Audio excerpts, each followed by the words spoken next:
Hey, good morning. Welcome to Freshman Seminar, the remote version for our time together. So today we're looking at Unit 1.1, the 6 P's. So in your notes, what you'll want to do is write down at the top as a header, Unit 1.1, and then write the 6 P's. And that's what we're going to talk about. Listen, this is a big transition for you. You're moving from middle school to college and throwing in some high school in the way there. And there are so many obstacles that can keep you from being successful. And so I think it is really, really important that we focus on these 6 P's to help us avoid some of these obstacles so that we can be successful, not just in our academic success, but also in just everyday life. These 6 P's that I'm going to talk about, guarantee you will be extremely helpful for you to be successful just in living at home, having a job, just taking care of yourself in addition to the academic side. So let's jump right in. And let's look at these. Also in Google Classroom, you'll find a few videos that I will send your way, just a few clips that I think can help you understand how this works as well. So our goal today is that we're going to be able to define and identify what it means to accomplish and have these 6 P's, which is prompt, polite, positive, prepared, productive, and being a participant. The first one is that you and I, we need to be prompt. Basically, what does it mean to be prompt? Be on time. If you're supposed to be somewhere at 11 o'clock, get there before 11 o'clock. Now, I am not that type of person that's going to get somewhere at 11:30, but I also detest getting there at 11:01. If it starts at 11, I want to be there at 10:55. The reason I don't want to get there too early, I don't want to sit there and we're just sitting around the table and there's this awkward silence and we feel that we've got to say something to someone. So what we'll usually say is, so how's the weather? Or sure is nice out there. Or we just use these random bits of topics just to throw out there. We have no intention of really caring what anybody is saying, but we just have to fill in that void. So if you get there too early, it's just really, really awkward. But if you get there late, it's really, really awkward. So get there 5 minutes before the class is to begin, minimum, so that you're prepared. And if you're going like for a job interview, and if your job interview was to start at 11 o'clock, don't time yourself to get there right at 11. Time yourself to get there early. And then if you need to, just sit in the car. Practice what you're going to say. Make sure you look all right. But be prompt. This also refers to, in our classes, as doing your work on time. We do not accept late work here. Whether at the college or the early college, there's no late work that's accepted. So it is so important that if an assignment is due at 11:55, you get it done before 11:55. Get it done on time because it shows that you're organized, that you're responsible, that you've got this, that you're not some 8th grader, but that you're a college student and you know the responsibilities that you have to be successful. And it looks really good if you're on time. It looks good with your parents. It looks good with your employer. And it looks good with your instructor. So if you're not on time and if you're failing to be prompt, then basically what you're saying is, you know what, Mr. Carroll, your assignment is just not important to me. I really don't care about it. And so I'm not going to be on time. I'll do it when I want to do it, and I'll turn it in late. And so it shows that you're not committed and that you're disorganized and that you're not prepared and that you really just don't care. So don't be late. Turn everything in on time. Be prompt. It is so important because it will show that you're a responsible and organized person. And I guarantee you, everyone that comes into your path, they'll love you for it. So that's being prompt. Now, the second one that we need to look at is being polite. This is all about the concept of showing respect. to one another, and having respect for yourself as well. And we need to treat everyone. It doesn't matter if it's a student that we've never met before, or if it's an instructor, or if it's just somebody that you encounter in life. Just be polite to them. Now, I use this illustration a lot. Is that if I'm walking in somewhere and down a road or on campus, and we're going to cross paths, I'm going to be polite and I'm going to say hello to you. Now, it doesn't mean that I have to engage in a 30-minute conversation. I've got to ask what all is going on in life and all of that, but I'm going to at least look at you. I'm going to acknowledge you. I'm going to represent that I care about you, that I respect you. Even if we don't talk, just the simple, hey, hello, or a smile is absolute polite. Now, in the remote learning environment, what does polite look like?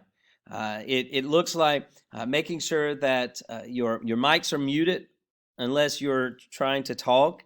It means having the proper posture, eye contact, not being slouched or demonstrating that I don't care, or you roll the eyes, or you give a big sigh. Here's one of the things that really is kind of like a pet peeve of mine. Is you'll be sitting in a class or something, and then all of a sudden somebody just oh! I mean, that's so disrespectful. I recognize you're tired. I recognize that maybe you didn't get enough sleep. But don't do that, because what you're showing is, you know what? It's boring. I don't care. I want nothing to do with this. And so use appropriate language. When you're writing an email, start off by saying, "Dear Mr. Carroll," using correct spelling, punctuation, write properly at the end. "Thank you for your time," sign your name. When you're in a classroom, Google Meet, and you have a comment, please offer that comment, but do it, in a way in which you use proper structure of sentences and the way that you speak. So it is so important for us to make sure that we're using this appropriate language and idea to help others understand who we are and what's going on. Okay? So that's being polite.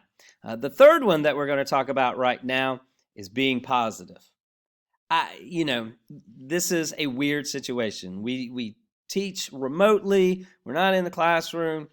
We are living in a time in which people are all me-oriented. It's all about them. And sometimes, people wake up on the wrong side of the bed, and then they go back to bed, and they wake up on the other side of the bed, and that's still the wrong side of the bed. They have a bad hair day. They're miserable. They're just grumpy people. And that's not the type of people that we are to be. We need to recognize that we were created for a purpose, and that even if life isn't going the way that we need it to go, find something good that's happening. You can walk, you can talk, you can breathe. You have a roof over your head. You have food to eat. Even if it's not the best type of food, you still got food. We got to have a positive attitude. Maybe you don't like the class that you're taking.